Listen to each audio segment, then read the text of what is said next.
ओम शांति। आमे आज एही चित्र रे देखिबा सर्व आत्मा मानकर पिता परमात्मा, supreme father of all souls. एही चित्र रे आपण लक्ष्य करंतु प्राय सबु धर्मर लोक परमात्मा को निराकार अर्थात अशरीरी मानुचंती। शिवलिंग ज्योतिर्बिंदु परमात्मा की ही यादगार भारत के कोने कोने में तथा भिन्न भिन्न देशों में पाई जाती है। परमात्मा शिव ही हम सर्वात्माओं के परम पिता, परम शिक्षक एवं परम सद्गुरु हैं। अतः निराकार ज्योतिर्बिंदु स्वरूप परमात्मा शिव को याद करने से ही हम पापों से मुक्त हो सकते हैं। तार्थ सबु देश रे सबु धर्मर लोक से एक परमपिता परमात्मा को सुप्रीम सोल सुप्रीम फादर को समस्ते मने पकाउचंती एवं गॉड बोली कहउचंती। सी ही होचंती सद्गुरु, सत् शिक्षक एवं सत् पिता। एई चित्र रे आपण देखंतु supreme father of all souls. देखंतु एठी बड़ बड़ जिते दुनिया रे बड़ बड़ मंदिर अछि, सबुठारु अधिक मंदिर हेउची शिवंकर मंदिर एवं सबुठारु बड़ बड़ मंदिर हेउची शिव मंदिर। आपण माने देखिबे प्राय गाँ मानकर आरंभरू किंबा शेष रे आगुरु जेते सब पुराणा शिव मंदिर रही से मंदिर निकटरे निश्चिंत भाव में गोटे पोखरी थिबो। एहार रहस्य कौन आपण जानती? देखंतु परमपिता परमात्मा शिव भगवान कर ही सबुठारु अधिक महिमा। तेणु सबु देश रे तांको ही मानती सर्वमान्य, सी सर्वोच्च सर्वमान्य। हाँ, तेणु जिते बड़ बड़ मंदिर आपण देखिए सबु शिवंकर। बरफ काटिकी बरफर शिवलिंग अच्छी कौटी ना अमरनाथ रे, पुणी कौटी पशुपतिनाथ रूप से नेपाल रे पूजा पाउछंती। पुणी द्वापर जुगर आरंभरू सी सोमनाथ रूप से पूजा पाउथिले, जोटा कि अव्यभिचारी पूजा बोली कहा जाउछि। राजा विक्रम एवं तांको वंशधर माने यह आरंभ करथिले शिवंकर पूजा को। ताको अव्यभिचारी पूजा कहउथला। आउ शिवंकर जो शिवलिंग सी हीरा रे तैयारी होता सोमनाथ मंदिर रे, एवं समग्र सोमनाथ मंदिर सुनार मंदिर थिला, जहाँ को आम इतिहास रे प्रमाण अछि। मोहम्मद गजनी 25 वर्ष भितरे 17 थर भारत को लुंठन करी सोमनाथ मंदिर अमाप धन दौलत तार निज देश को निज राज्य को बोही नहीं जाइथिला। उट पिठी रे, घोड़ा पिठी रे, हाथी पिठी रे एमती कथा अछि।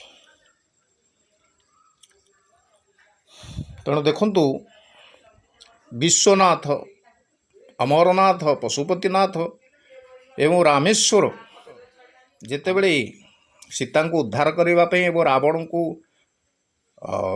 को बध करने से शिवंकर आराधना करथिले, शिवंकठू शक्ति पाइथिले।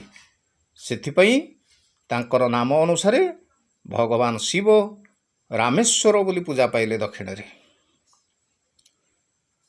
रामेश्वरम। पुणी श्रीकृष्ण मध्य गोपगोपी सहित शिवंकर भक्ति करथिले, शिवं को आराधना करथिले। सेथिपई गायन अछि जे गोपेश्वर मंदिर रे गोपेश्वर भगवान शिव पूजा पाउछन। भागवत रे मध्य यह लिखा अछि, मंचारू पड़ी मामू मला मोते जे दैव रखिला।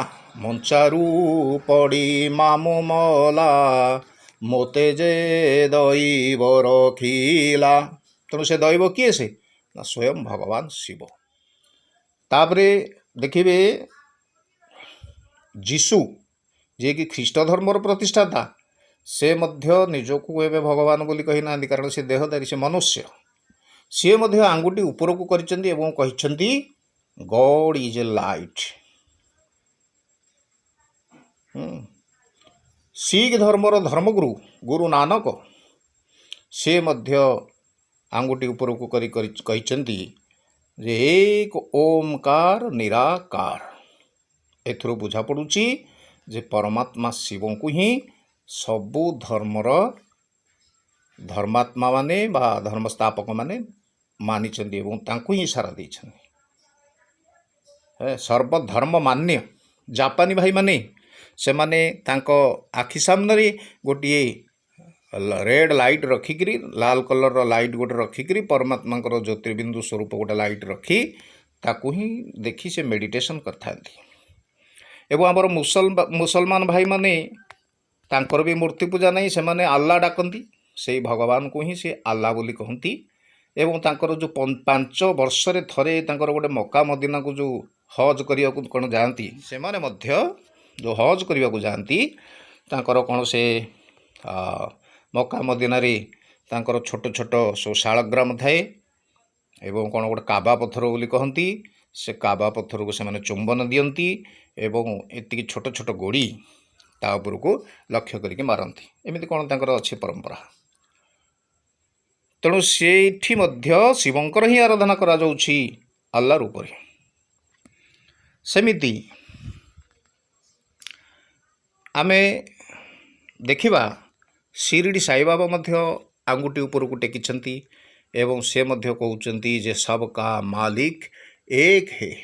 ତାର ତ ସମସ୍ତଙ୍କର ମାଲିକ ସେ କିଏ? ସର୍ବ ଆତ୍ମାଙ୍କର ମାନ୍ୟ କିଏ? ସେ ସର୍ବ ଆତ୍ମାଙ୍କର ଏକ ପିତା ହେଉଛନ୍ତି ପରମ ପିତା ପରମାତ୍ମା। ତେଣୁ ଆମେ ଭଗବାନ ଶିବଙ୍କୁ ହିଁ ଗଡ଼୍ ବୋଲି କହିପାରିବା। God, GOD God. ଜିରେ ହେଲା ଜେନେରେଟର ଅର୍ଥାତ୍ ସ୍ଥାପନକର୍ତ୍ତା, ସେ ବ୍ରହ୍ମାଙ୍କ ଦ୍ୱାରା ସ୍ଥାପନ କରନ୍ତି। ସତ୍ୟଯୁଗ ଦୁନିଆ, ସୁଖ ଦୁନିଆ, ସ୍ୱର୍ଗ ଦୁନିଆକୁ ସ୍ଥାପନ ଏବଂ ସେଇ ସୁଖ ଦୁନିଆର ପାଳନା ସେ ବିଷ୍ଣୁଙ୍କ ଦ୍ୱାରା କରନ୍ତି। ସେଇଥିପାଇଁ GO ଅର୍ଥ ଅପରେସନ୍, ଅପରେସନ୍ ଅର୍ଥ ପାଳନା, ବିଷ୍ଣୁଙ୍କ ଦ୍ୱାରା ପାଳନା।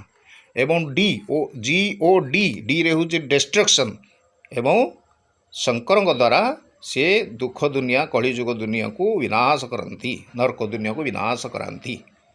ସେଥିପାଇଁ କୁହାଯାଏ କରି କରାଉଥାଇ ସେଇ ତା ବିନୁ ଅନ୍ୟ କେହି ନାହିଁ।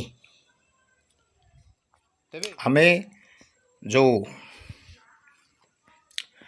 ସର୍ବୋଚ୍ଚ ପରମ ପିତାଙ୍କୁ ସର୍ବମାନ୍ୟ ବୋଲି କହୁଛେ, ସମସ୍ତଙ୍କର ସାରା ଦୁନିଆର ଭଗବାନ ହେଲେ ଜଣେ, ସିଏ ହେଲେ ପରମାତ୍ମା ଶିବ, ଯାହାର ଶବ ନାହିଁ, ଯିଏ କଲ୍ୟାଣକାରୀ, ଯିଏ ମଙ୍ଗଳମୟ।